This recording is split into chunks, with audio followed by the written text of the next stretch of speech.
এই ইনসিডেন্টটা যে অ্যাপ্লিকেশন দিয়েছেন লায়লা আক্তার ফরহাদ তার জামিন বাতিলের জন্য লিখনের এই ইনসিডেন্টের বিষয়ে এই বিষয়ে অলরেডি একজন জেলা ও দায়রা জজ সমমানের একজন জাজ যিনি আমাদের নারী শিশুর সাথে আছেন দায়িত্বে আছেন তিনি এটা তদন্তের জন্য নিয়েছেন।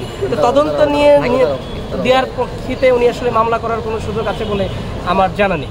যদি উনি সেটা করে সেটা অবশ্যই আদালতকে ভায়োলেট করে তিনি এটা করেছেন। আমি আপনাকে একটু আগেই বলেছি যে বিজ্ঞ আদালত সন্দেহ পোষণ করেছেন, তাই এটা তদন্ত করে দেখবেন প্রকৃত ঘটনাটা উদ্ঘাটনের জন্য। যতক্ষণ পর্যন্ত প্রকৃত ঘটনা উদ্ঘাটন না হয় ততক্ষণ পর্যন্ত আসলে এই ব্যাপারে আমরা আসলে কিছু বলতে পারবো না। আর একটা বিষয়, মামুন অলরেডি বলেছে যে এই ঘটনার সাথে আমি যুক্ত না, আমি নির্দোষ। এটা আপনারা বারবার শুনেছেন, সকাল থেকে শুনছেন, মিডিয়াতেও চলে আসছে অলরেডি। যে মূল বিষয়টা সেটা হচ্ছে, আমি আগেও বলছি এখনও বলছি, লিখন এই মামলার কোনো রিলেভেন্ট ফ্যাক্ট না। লিখন এই মামলার সাক্ষীও না, এই মামলার বাদী বিবাদীও না, আসামিও না। লিখন এখানে কেন আসছে, কী জন্য আসছে, কেন ইনসিডেন্ট ঘটালো, কেনই বা তিনি আবার লায়লা তার পক্ষ নিয়ে তার মামলা এটাকে জড়িত করে দরখাস্ত করিল, এটা আমাদের আসলে বলা খুবই কষ্টের বিষয়। কারণ প্রতিটা মামলারই একটা ধাপ থাকে। হ্যাঁ, মামলা যেদিন দিলে যদি সেদিনই বিচার করা হতো তাহলে তো ন্যায় বিচার হবে না। এই জন্য এক একটা পদক্ষেপ থাকে।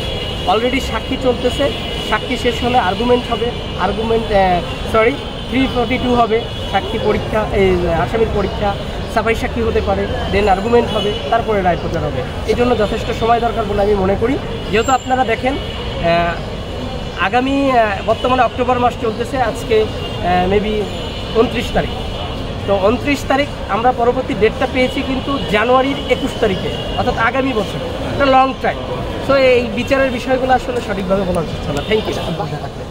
হ্যাঁ সেটাই না, পাওয়া একজন সাধারণ মানুষ, নর্মাল মানুষ ভাই, অত আমার টাকা পয়সাও নাই, এইসব বুঝি না। আমি মার কাছে থাকতে চাই না, আমি সরাসরি থাকতে চাই, আমি এই ঝামেলা থেকে বেরোতে চাই। আর আইনের প্রতি যথেষ্ট সম্মান আছে। আমি বিশ্বাস রাখি যে আইন আমার ন্যায্য বিচার করবে এবং আমাকে মুক্তি দেবে এই জায়গা থেকে। এই জন্য আমার উপরে এই মামলা আসতেছে বারবার। আর বাদ বাকি আইনগত কোনো বিষয় যদি জানতে চান তাহলে এখন জিজ্ঞাসা করতে পারেন, কারণ এখানে সিনিয়র লাদেন আছে। এখানে আপনার কাছে জানবো, আপনি প্রিন্স মামুনের সাথে বরাবরই আমরা জানি, আপনি প্রিন্স মামুনের সাথে আইনজীবী, আমরা একটু আপনার কাছে জানতে চাইবো যে আসলে এই যে প্রিন্স মামুন বারবার তাকে নিয়ে যে মামলা হচ্ছে, এই বিষয়টা নিয়ে একটু আপনার কাছে জানবো, যেহেতু আপনি সিনিয়র আইনজীবী।